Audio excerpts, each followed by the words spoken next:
Do we have too much government? We need to put people ahead of corporate profits. This system is so lopsided. This threat is a real threat to democracy. And I think that's really important. That's something we haven't been doing in this country for a long time. Where do you start? What do you do? How do you do it? Access to Democracy is sponsored by Thomson Reuters, providing legal professionals with the intelligence, technology, and human expertise they need to find trusted answers. Products include Westlaw, Practical Law, and Firm Central legal practice management software for small law firms. Thomson Reuters, the answer company. Online at thomsonreuters.com. Access to Democracy is made possible in part by a donation from Firefly Credit Union.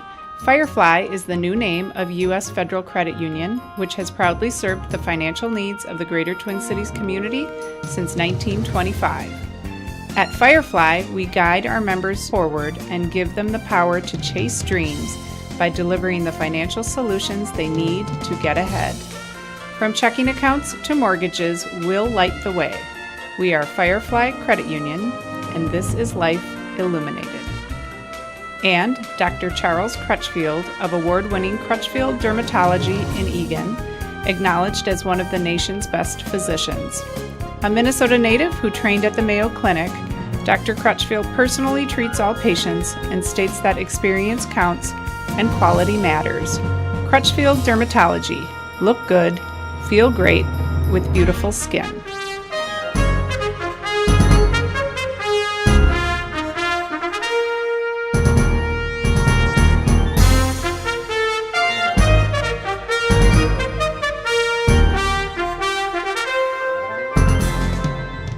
And welcome to Access to Democracy. My name's Rick King, and I'm here guest host for Alan Miller, who is taking some good time in the control room to try to realize what it is to be a producer. Anyway, it's great to be here with all of you, and great to be here with Larry Landis, a local artist that has some fascinating things to show us. Larry, welcome to Access to Democracy. Thank you, Rick, and thanks for having me on here. So let's just start with you. You've been an Eagan resident for quite a long time. Tell us about that, and tell us a little bit about your background. Well, so I got out of the Air Force in 1972. I went to school in St. Paul, took engineering, drafting, and we bought a townhouse here in Eagan off of Denmark in, 74, 73. And been here ever since. Left for a few years, go out to California, but then we came right back. Yeah, I've seen a lot of change here. I used to work at Sperry, right there on Pilot Knob, as an illustrator for a while.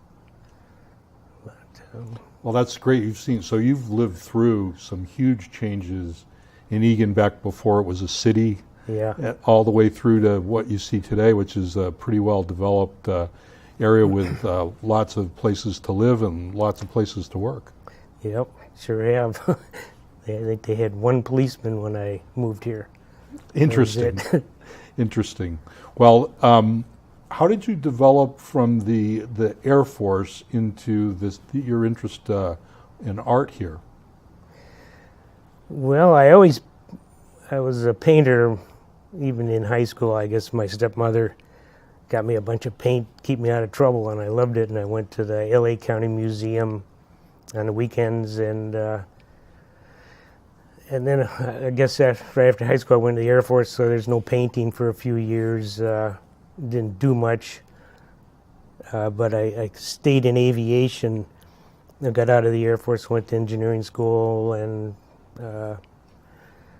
then I got a first job in art as a technical illustrator for Sperry, but I didn't do any painting for years and years and years until, one or two here and there, but then not until I retired in 2010. I really started picking up the brush again and doing things. And so that was a really early kind of childhood or growing up interest, and then tell us about the work you did with illustration when you got out of the Air Force.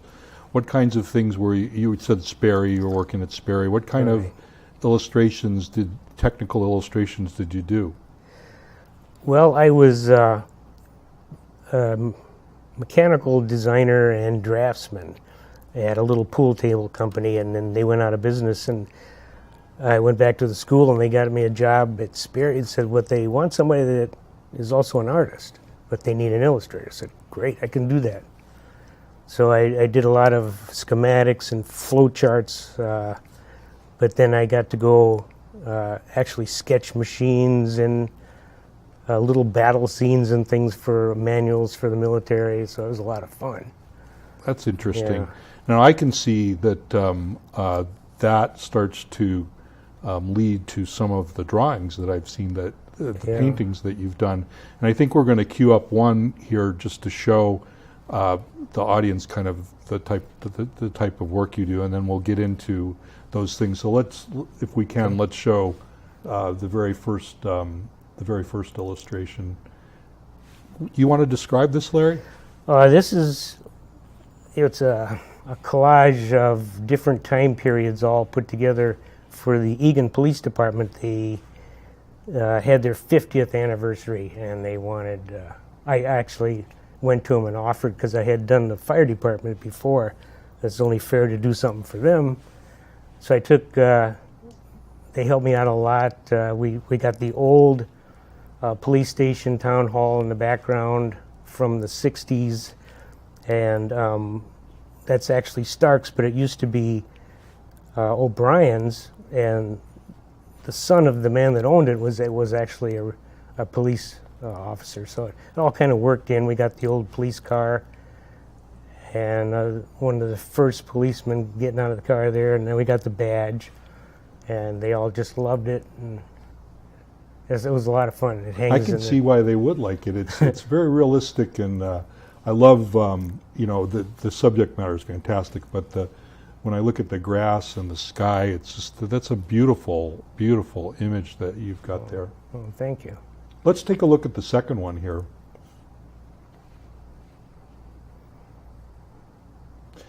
And here's the fire department coming into the scene. Yep, that was the first one, I guess, in 2013. That was their 50th anniversary, and I met Mike at the fire department. That's Mike Scott, the chief? Yeah. Yeah. And we were actually neighbors almost 30 years ago, and I acquainted myself with him again, and he said, well, we need a 50th painting. It's coming up, our 50th anniversary. I said, great, I'll do something. And he wanted the old tree, the old church, and Jenny, the first fire truck, going to a call. So I had to put all those together because the tree didn't exist anymore. But it worked out okay. Now, I can't help but noticing not only is the tree in the picture, but there's a sign nailed on the tree. Oh, yeah. That's a fine detail. Tell us about that. That tree they used to put city notices on back at the turn of the century. And so I put a little notice on there that the 50th anniversary of the fire department was on. That's fascinating. Oh. I know also you brought along a few actual images here, and you've got one from the police and one from the fire department. Do you want to pull up, show us one of those while we're taking a look at images and kind of describe what we'll be looking at? This is an example of what I do for firefighters' families, retirement paintings for firefighters. Most of them are gone because they were commissions, but I do have this one that was pretty much done for the city. So I usually get their gear, go to their fire truck, set it up, take a lot of pictures, come home, make drawings, and then eke out a painting from all my drawings. So this is an example of the firefighter ones, and I also do some police ones. This is a young man that was a highway patrol. He commissioned me to paint his gear. So your process in doing these, I think you just gave us a little hint into that. Would you just amplify on that? You start with going to where their gear is, set it up some way, go on from there. It sounds like quite an elaborate process. Yes, and you usually have to do it, it's a secret, because either the family has commissioned me or the city. And so I got to make sure the firefighter's not at the station, and you can't be there too long. So I can't stay there and make my painting of the truck. I just have to work off of photos, take maybe 100 photos, come back to my studio and see which one is a good pose, and I'll make a drawing, and then see which ones have real good color schemes, and I'll set those up by the easel and start painting. How long does it, beginning to end, how long does it usually take you to do one of these? Well, I guess the setup takes about 2 hours, but then the drawing takes maybe 20 hours to put together a drawing. Mm-hmm. And then I make it big enough so I can transfer it to my canvas. Okay. And the painting usually takes 40 to 50 hours to put out. Now, if I remember right, when this was one of the facts that your style in painting is called classical realism. Are you applying classical realism to these paintings? And if so, what does that mean actually relative to these paintings? Well, I guess that term is from would be like the Renaissance, where it's something that's realistic looking, and Mm-hmm. the classical one. So it's realistic, but these aren't so classical, but they're in the realism yeah, category. You still have to put them in there, yeah, because Does the classical have anything to do with the idea of layering, that technique that you use with it? Yes, like that. Some of my wine paintings, I try to do them the Flemish method, where it's called, you put on a bistre and a grisaille underlayment. So everything's white and brown, mix them together. And then you paint in glazes, transparent paints to bring in the colors. So if sometimes something can be blue, and I want it to eventually be green, so I will paint a transparent yellow over it. And that does something that the old masters found out. It makes it look three-dimensional. It really pops out. So that's a classical technique, that's layering and the glazing. Yeah. That's It's called fascinating. the Flemish method. Well, there were a lot of good Flemish painters Yeah. in that time, weren't there? Yep. We've got a couple of more pictures, Larry, and if it's okay with you, that we'll go to some more of the online versions that we've got here. Okay. I think this next one is something that's pretty unique in the city. You want to describe it a little for us?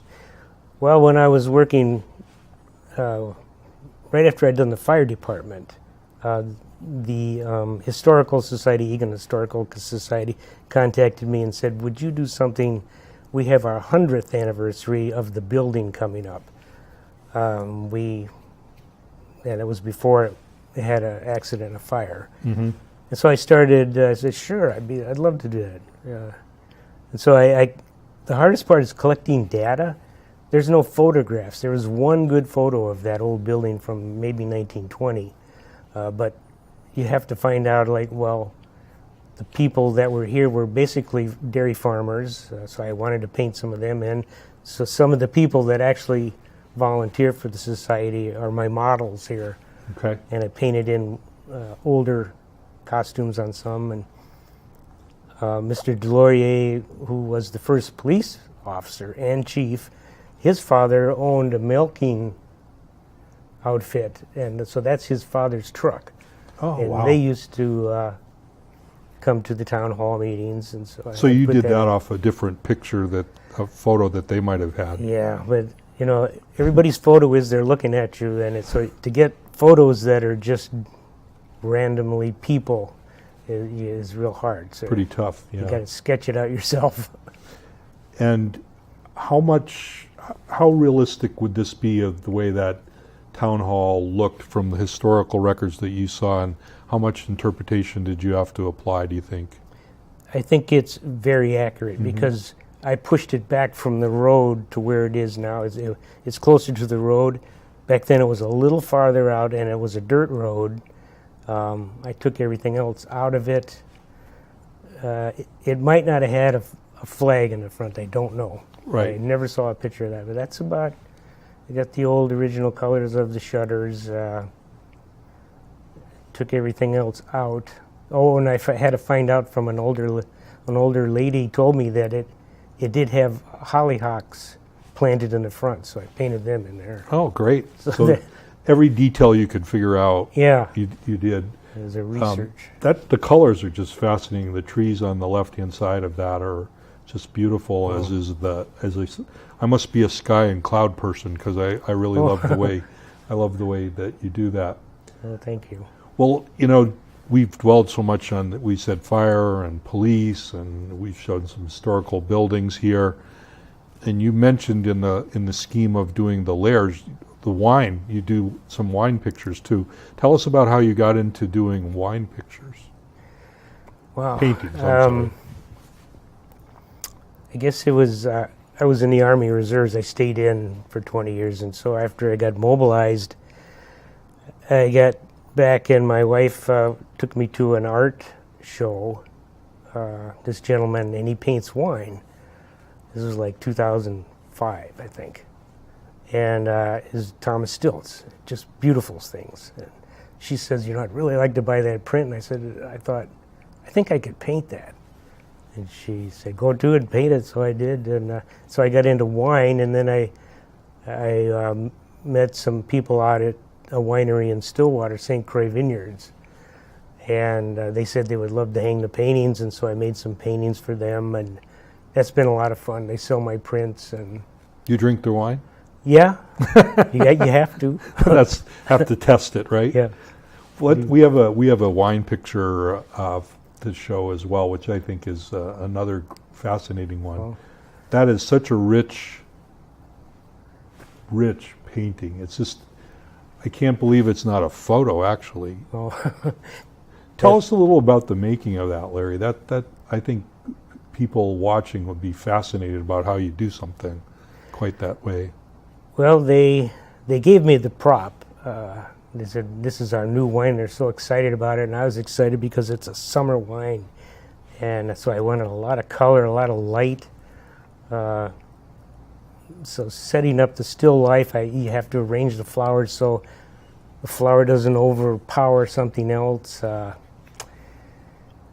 It's in the cork. It can't be. Everything has to fit. And I'm not a photographer, so I'm learning this the hard way to make my still life correct.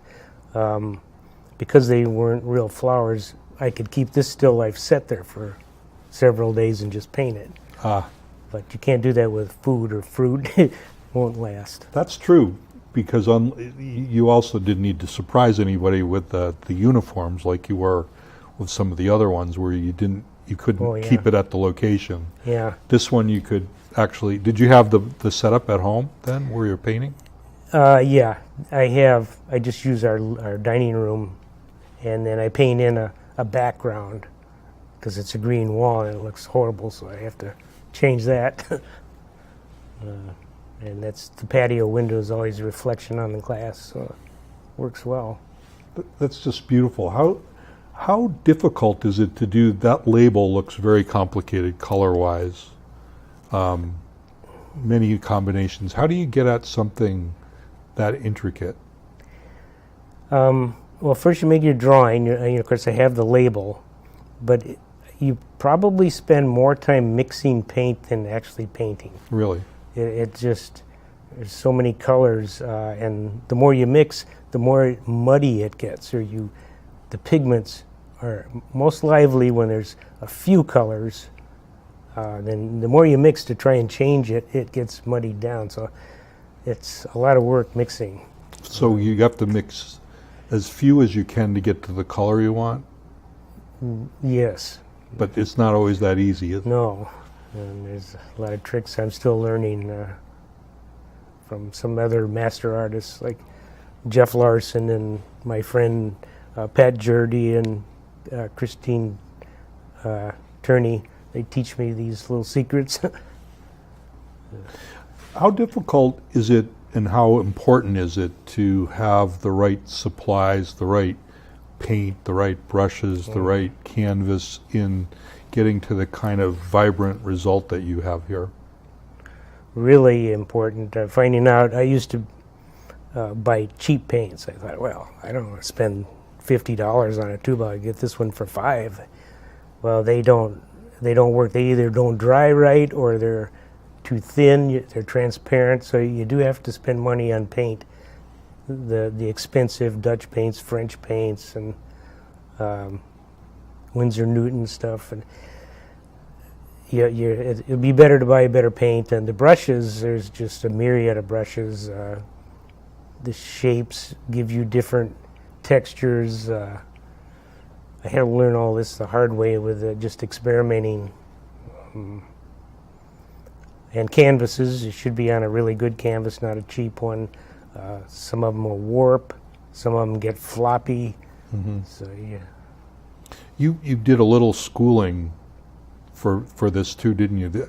Yeah. But not right away. So No, I did later in life. tell us about that.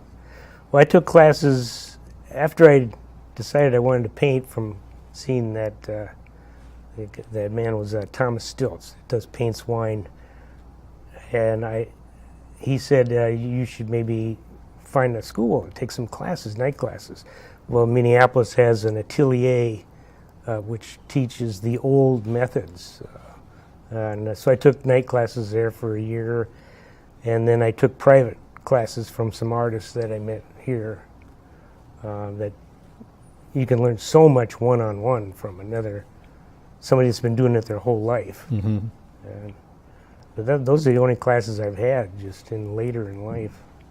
It's an amazing amount of, I mean, the work is so impressive, and, you know, so you've just kind of learned and grown and got some expert help and a little bit of schooling and get along the way.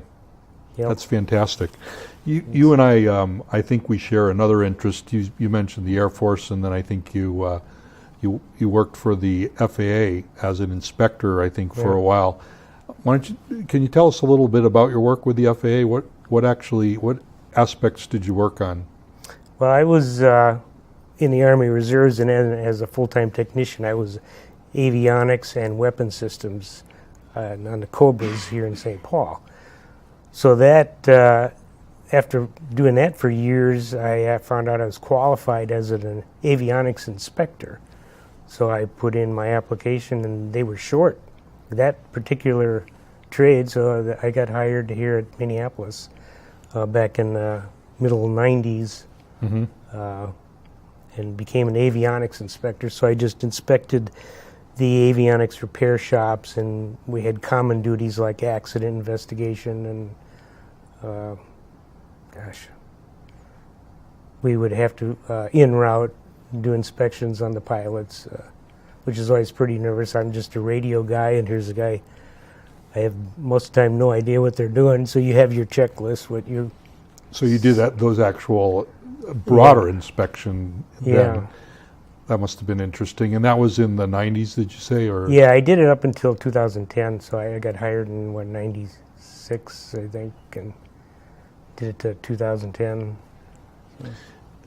What there's a lot in the news about the FAA. Some people think it's a bureaucracy, and others think it keeps our skies and airways safer than a lot of the other countries. In the news, there's been, in Egypt, there's been another air accident just the other day, and I guess I have a view that the FAA is something that's done a pretty good job of keeping the air system together here. But you're an insider. What would be your view? Well, as being boots on the ground guy, we were in the field as inspectors, and you had to be a career pilot or a mechanic or an avionics guy. So you came with a whole background in your trade. So those FAA guys that I met were just really smart people. They really knew aircraft. The NTSB was a little different. They could speculate where we could never do that. We could only present the facts and what we found. This is what I find. No speculation. So that was good. Kept us out of trouble. And there's a lot of people now that are talking about what Canada has, which they call NavCan, which is their version of the FAA, except they privatized it. And so we see some occasional fighting in Congress about the privatization. And I don't know about you, but my worry is things work pretty well today.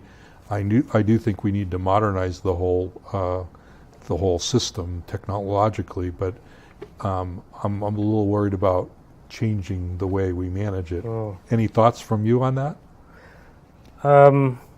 Only that I noticed that the FAA seemed to be top-heavy. There was a lot of management and large organizations in Washington and Chicago and different places.